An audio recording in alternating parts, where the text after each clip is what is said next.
Now, I said coming into the show that the two things I was most looking forward to involved two men who never made a single television appearance in the build to this year's WrestleMania, which was kind of an indictment, I think, of a lot of the build, frankly, to WrestleMania this year. But I said I'm looking forward to Stone Cold being there because I knew he was going to do more.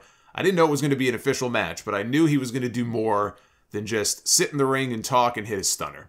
So I wanted to see that. But I also was looking forward to the return of Cody Rhodes, which WWE never announced. They kept it very close to the vest, but obviously it was the worst kept secret in wrestling.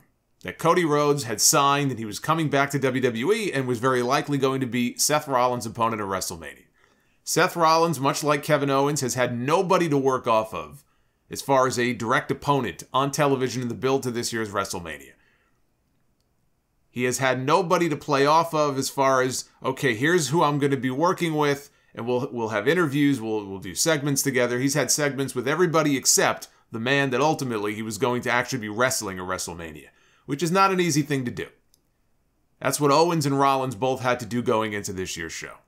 The storyline with Rollins is that he wasn't going to have a match at WrestleMania. He was trying to get on the show. He kept failing until Vince McMahon said, look, all you had to do was come ask me. We can't have a WrestleMania without Seth Rollins. You're on the card, but you're not going to know who your opponent is until you're standing in the middle of the ring.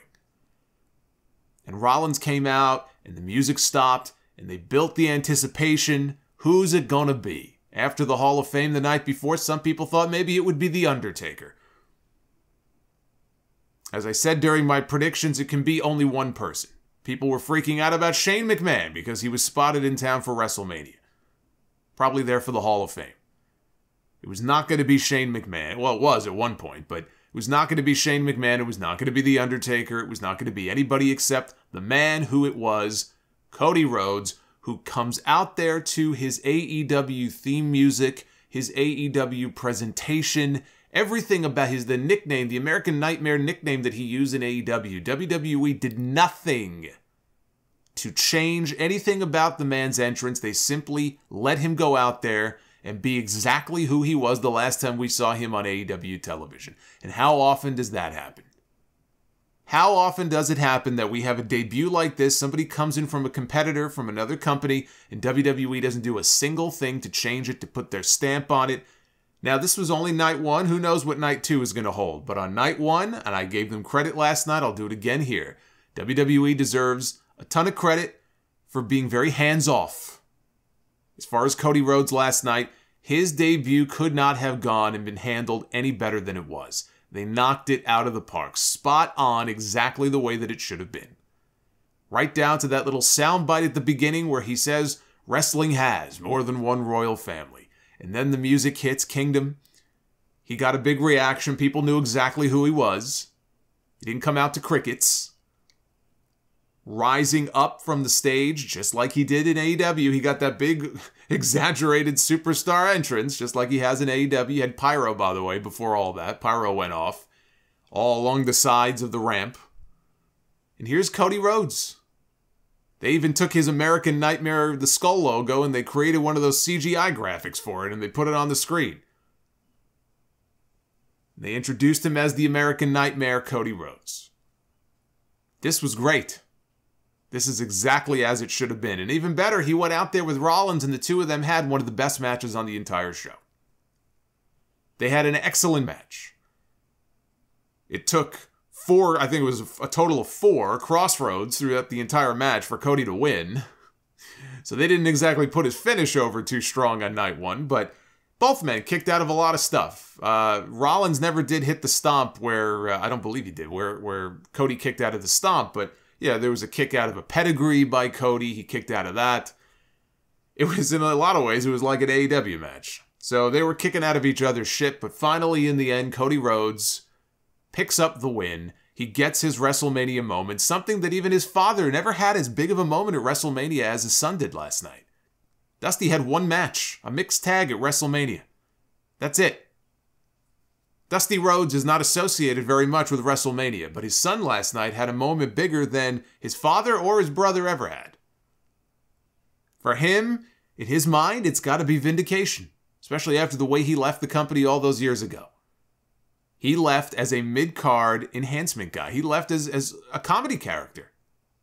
He was Stardust. It was Stardust in the cosmic wasteland. He was hanging out with the Ascension. When you're hanging out with the Ascension, you know your career is in the toilet, because the Ascension at the time, they were treated like nobodies. That's not the kind of people on TV that you want to be hanging out with. And that's what they had him doing. He just wasn't at a superstar level. He wasn't. I think he certainly could have been doing more than fucking Stardust, but Cody was not as big of a star as he is now. He had to leave. He had to go away, like Drew McIntyre and other people have done over the years. He had to leave and go recreate himself and get himself over and show people that he can be a star and show people that he can be a main event caliber talent. And he did that. The stuff in Ring of Honor, the stuff in New Japan, obviously the stuff in AEW. He went out there and he completely reimagined himself. And whether or not you like him or not, if you think he's world champion material, you cannot deny the fact that Cody Rhodes is a bigger star today than he was when he walked out the exit door in 2016. He talked to The Ringer after his win over Seth Rollins. They had all of this media already just waiting to go. He had interviews that had already been recorded and taped, and he did an interview with Variety, and he was on the Ringer podcast. And so they had all this stuff scheduled, or in some cases pre-taped. And he talked about his WWE return. And he specifically mentioned Vince McMahon and how things came together and what really sealed the deal for him. He said one of the most special parts was Bruce and Vince flew down to meet me. If that meeting had not led to anything, if it was just a conversation about wrestling or sports entertainment, it would have been great closure for the last loop, because I left there on the worst of terms. I talked all the smack on earth, but none of it mattered. It was just a case of Vince telling me, you went out and did it. I remember saying, I have to be me. It has to be Kingdom, that's his theme music. It has to be Kingdom, it has to be the American Nightmare, all of it. To hear Vince say, well, it's not broke, that's what we're buying, felt like vindication. It felt so good. You spend all this time trying to prove people wrong who doubted you, prove people right who were on board with you, but on that moment, it was just closure on the first loop and excitement for what's next. I'm going to talk about it on Raw. So he has confirmed that he'll have a live mic in his hand, and we will get that Cody Rhodes promo on Raw Monday night, the Raw after WrestleMania. He also said that leaving AEW to come back to WWE was the easiest decision that he ever made. He said, no bad blood in the best of ways, but it was the easiest decision I ever made. It was just time. That show is doing well. People are getting paid that weren't getting paid.